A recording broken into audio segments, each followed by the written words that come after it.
লর্ডসে ১৬ বছরের মুশফিকুর রহিম যখন বাংলাদেশের হয়ে টেস্ট খেলতে নেমেছিলেন, তখনও বিকেএসপিতে তার সতীর্থরা ক্রিকেটার হওয়ার স্বপ্নে বিভোর। বিরুদ্ধ কন্ডিশন আর লিকলিকে শরীরের সেই মুশফিক ওই বয়সে জাতীয় দলের সুযোগ পাওয়াটাই বলে দেয় কতটা প্রতিভাবান ছিলেন তিনি।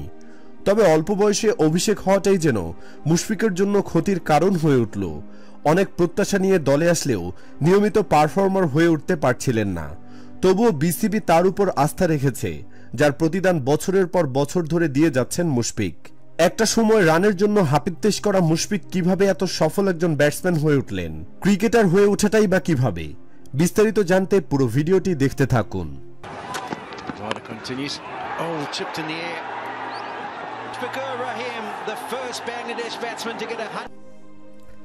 সম্প্রতি বাংলাদেশের ক্রিকেটে অনবদ্য অবদান রাখার জন্য বিসিবির পক্ষ থেকে ১০ লাখ টাকার সম্মানসূচক পুরস্কার পেয়েছেন মুশফিকুর রহিম। টেস্ট ওয়ানডেতে দীর্ঘ সময় ধরে দলকে নির্ভরতা দেওয়ার জন্য পেয়েছেন আলাদা পুরস্কার। অবশ্য সবচেয়ে বড় পুরস্কারটা আগেই ভক্ত ও সমর্থকদের কাছ থেকে পেয়েছেন মুশফিক। পেয়েছেন মিস্টার ডিপেন্ডেবল খ্যাতি। তবে মুশফিকের ক্যারিয়ারের শুরুটা এতটা সাফল্যমণ্ডিত ছিল না। বয়স, প্রতিভা আর ভবিষ্যৎ বিবেচনায় টানা ব্যর্থতার পরেও ম্যাচের জন্য ম্যাচ সুযোগ পেয়েছিলেন। অনেকে মজা করে বলে থাকেন, ওই সময় সোশ্যাল মিডিয়া বা ফেসবুক থাকলে কখনোই মিস্টার ডিপেন্ডেবল হয়ে ওঠা হতো না মুশফিকের। নাজমুল হোসেন শান্তর চেয়েও বেশি ট্রলের শিকার হতেন তিনি। মুশফিকের যে মানসিকতা, তাতে হয়তো তখনই থমকে যেত তার ক্রিকেট ক্যারিয়ার। এক্ষেত্রে মুশফিকের ভাগ্য সুপ্রসন্ন বলতেই হবে। তবে শুধু ভাগ্যের কারণে যে মুশফিক আজকের মুশফিক হয়ে ওঠেননি, সেটা প্রতিনিয়তই প্রমাণ করে চলেছেন। কিভাবে কঠোর পরিশ্রম একটা মানুষের জীবন বদলে দিতে পারে, তার জ্বলন্ত উদাহরণ যেন মুশফিকুর রহিম। বাংলাদেশের ক্রিকেট ইতিহাসের অন্যতম সেরা ব্যাটসম্যান হওয়ার পরেও তার পরিশ্রম বাংলাদেশের ক্রিকেটে আইকনিক চিত্র হয়ে উঠেছে। দেশের ক্রিকেটে মুশফিকের চেয়ে বেশি পরিশ্রমী ক্রিকেটার আর দ্বিতীয়টি নেই। পরিশ্রম দিয়ে নিজেকে বদলে ফেলা মুশফিকুর রহিমের জন্ম ১৯৮৭ সালের ৯ মে। বগুড়ার মাটিডালি মোড়ের বাবা মাহবুব হাবিব ও রহিমা খাতুনের ব্যবসায়ী পরিবারে তার জন্ম। বগুড়ার জেলা স্কুলে পড়ার সময় থেকেই ক্রিকেটের প্রতি আলাদা ভালো লাগা ছিল মুশফিকের। সেই ভালো লাগা থেকেই ভর্তি হন বাংলাদেশ ক্রীড়া শিক্ষা প্রতিষ্ঠান বিকেএসপিতে।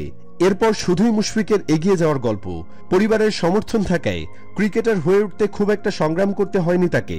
বিকেএসপিতে পা রেখে সাফল্যের মুখ দেখেন। ডাক পান বাংলাদেশ অনূর্ধ্ব-১৭ দলে। ২০০৪ সালে অনূর্ধ্ব-১৭ দলে ডাক পাওয়ার পরের বছরই ডাক পান জাতীয় দলে। ক্রিকেটের আতুরঘর ইংল্যান্ডের মাটিতে ২০০৫ সালে টেস্ট অভিষেকের পরের বছর অর্থাৎ ২০০৬ সালে ডাক পান অনূর্ধ্ব-১৯ দলে। জাতীয় দলের খেলার অভিজ্ঞতা নিয়ে অনূর্ধ্ব-১৯ দলে বিশ্বকাপ খেলতে যান মুশফিকুর রহিম।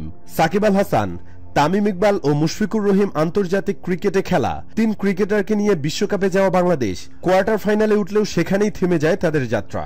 ২০০৫ সালে মুশফিকের টেস্ট অভিষেক নিয়ে অবশ্য ছোট্ট ভাগ্যের খেলাও আছে। কেননা ইংল্যান্ডের বিপক্ষে ওই সিরিজের মূল স্কোয়াডে নামই ছিল না মুশফিকুর রহিমের। বিকল্প কোনো উইকেট কিপার না থাকায় খালেদ মাহমুদ পাইলটের বিকল্প হিসেবে দলের সাথে রাখা হয়েছিল মুশফিকুর রহিমকে। অচেনা কন্ডিশন আর ইংল্যান্ডের মতো প্রতিপক্ষের বিরুদ্ধে ১৬ বছরের মুশফিককে খেলানোরই কোনো পরিকল্পনা ছিল না বিসিবির। যদি কোনো বিপদ ঘটে সেই বিবেচনায় স্কোয়াডে রাখা হয়েছিল তাকে। কিন্তু ইংল্যান্ডে গিয়ে সব সমীকরণ পাল্টে দেন মুশফিক। প্রস্তুতি ম্যাচে এসেক্সের বিপক্ষে ৬৩ রানের ইনিংস খেলার পর নর্দাম্পটনশায়ারের বিপক্ষে খেলেন ১১৫ রানের দুর্দান্ত এক সেঞ্চুরির ইনিংস। বদলে যায় প্রেক্ষাপট। ২০ সদস্যের প্রাথমিক দল থেকে জায়গা করে নেন লর্ডসের ২২ গজে। বাংলাদেশের জার্সি গায়ে চাপিয়ে করে ফেলেন রেকর্ড। বনে যান লর্ডসে খেলা সর্বকনিষ্ঠ ক্রিকেটার। দুঃস্বপ্নের সেই লর্ডস টেস্টে ৩ জন ব্যাটসম্যান ২ অঙ্ক স্পর্শ করেছিল। তাদের মধ্যে একজন ছিলেন মুশফিক। জাভেদ ওমর বেলিমের ২২ আর আফতাব আহমেদের ২০ ছাড়া ২ অঙ্ক পেরোনো মুশফিকের রান ছিল ১৯। সেই ইনিংসে বাংলাদেশ গুটিয়ে গিয়েছিল ১০৮ রানেই। দ্বিতীয় ইনিংসেও সুবিধা করতে পারেননি টাইগাররা। ৩ রানের বেশি করতে পারেননি ১৬ বছরের মুশফিকও। লর্ডসের সেই টেস্ট ইনিংস ও ২৬১ রানে হেরেছিল বাংলাদেশ। টেস্ট অভিষেকের প্রথম ৪ বছরে ২৫ ইনিংসে ব্যাট করা মুশফিক ১৫ বারই ২ অঙ্ক স্পর্শ করতে ব্যর্থ ছিলেন। 50+ ইনিংস ছিল মোট ৪টি।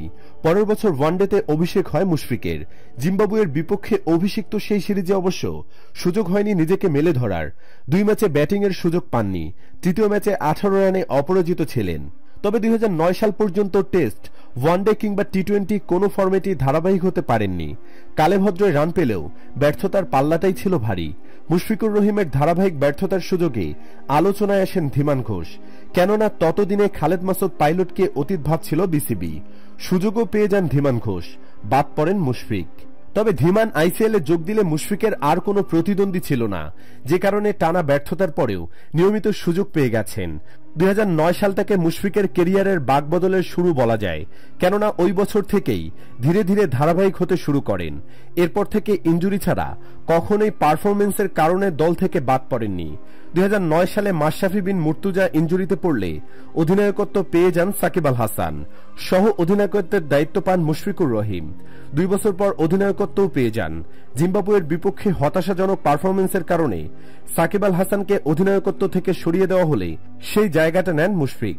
3 ফরম্যাট মিলিয়ে 94 ম্যাচে বাংলাদেশকে নেতৃত্ব দিয়েছেন মুশফিকুর রহিম। এর মধ্যে 34 টেস্টে 7, 37 ওয়ানডেতে 11 ও 23টি টি-20তে জিতেছেন 8 ম্যাচ। এশিয়া কাপ ও টি-20 বিশ্বকাপেও দলকে নেতৃত্ব দিয়েছেন মুশফিক। এর মধ্যে 2012 সালের এশিয়া কাপে দলকে ফাইনালে তোলা সবচেয়ে বড় সাফল্য মুশফিকের। এখন পর্যন্ত বাংলাদেশের সবচেয়ে বেশি টেস্ট জেতা অধিনায়কের নামও মুশফিকুর রহিম। তবে সব মিলিয়ে ক্যাপ্টেন্সির রেকর্ডটা খুব ভালো বলার সুযোগ নেই। 2022 সালে আরও একবার দলকে নেতৃত্ব দেওয়ার সুযোগ এসেছিল মুশফিকুর রহিমের সামনে, তবে বিসিবির প্রস্তাব ফিরিয়ে দিয়েছিল মিস্টার ডিপেন্ডেবল মুশফিক। 2018 সালের নভেম্বরে জিম্বাবুয়ের বিপক্ষে দ্বিতীয় টেস্টে মুশফিক কিংবদন্তি উইকেটরক্ষক batsman Adam Gilchrist, Kumar Sangakkara এবং মহেন্দ্র সিং ধোনিকে ছাড়িয়ে প্রথম উইকেট রক্ষক ব্যাটসম্যান হিসেবে টেস্টে 2টি ডাবল সেঞ্চুরির রেকর্ড গড়েন। তিনি 219 রানে তার ইনিংস শেষ করেন, যা টেস্ট ক্রিকেটে একজন বাংলাদেশি ব্যাটসম্যানের সর্বোচ্চ একক স্কোর। টেস্ট ক্রিকেটে 3টি ডাবল সেঞ্চুরি করা প্রথম এবং একমাত্র বাংলাদেশি ব্যাটসম্যান মুশফিকুর রহিম। 2022 সালের জানুয়ারিতে বার্ষিক আইসিসি পুরস্কারে তাকে 2021 সালের জন্য আইসিসির বর্ষসেরা ওয়ানডে দলে মনোনীত করা হয়েছিল। দলের উইকেট রক্ষক হিসেবেও নির্বাচিত হন তিনি। ব্যক্তিগত জীবনেও উজ্জ্বল মুশফিকুর রহিম। 2014 সালে জান্নাতুল কিফায়েত মন্ডিকে বিয়ে করেন। মন্ডি মাহমুদুল্লাহর স্ত্রী জান্নাতুল কাউসার মিষ্টির বোন। 2018 সালে রহিমের মায়ান নামে একটি ছেলে হয়। ক্রিকেটার হলেও ক্রিকেটের বাহিরেও সাফল্য খুঁজে নিয়েছেন। জাহাঙ্গীরনগর বিশ্ববিদ্যালয়ে ইতিহাস বিষয়ে অনার্স ও মাস্টার্স পাশ করেন। ক্রিকেট মাঠে বিচ্ছিন্ন কিছু বিতর্ক বাদ দিলে মুশফিকের পুরো কেরিয়ারকেই সুশৃঙ্খলাপূর্ণ ও পরিশ্রমী বলা যায়। ব্যক্তিজীবনেও বেশ সুশৃঙ্খল। 5 ওয়াক্ত নামাজ পড়া, ক্রিকেটের ব্যস্ততার মাঝেও নিয়মিত ধর্মীয় জীবনযাপন করা, এসব দিক থেকে অন্য সবার চেয়ে মুশফিককে আলাদা করেছে। প্রিয় ভিউয়ার্স, ক্যারিয়ারের শেষের ডাক শুনতে পাওয়া মুশফিক এরই মধ্যে টি-20কে বিদায় বলেছেন। হয়তো বাকি 2 ফরম্যাটও খুব বেশি দিন আর মুশফিককে দেখা যাবে না। ওভারঅল এখন পর্যন্ত মুশফিক কি দেশের সর্বকালের সেরা ব্যাটসম্যান? ইয়েস অথবা নো লিখে কমেন্ট বক্সে জানিয়ে দিন আপনাদের মূল্যবান মতামত। ভিডিওটি ভালো লাগলে লাইক ও শেয়ার করুন। আর ক্রিকেটের অজানা ও রোমাঞ্চকর সব তথ্য পেতে আমাদের চ্যানেলটি সাবস্ক্রাইব করে সাথেই থাকুন। ধন্যবাদ।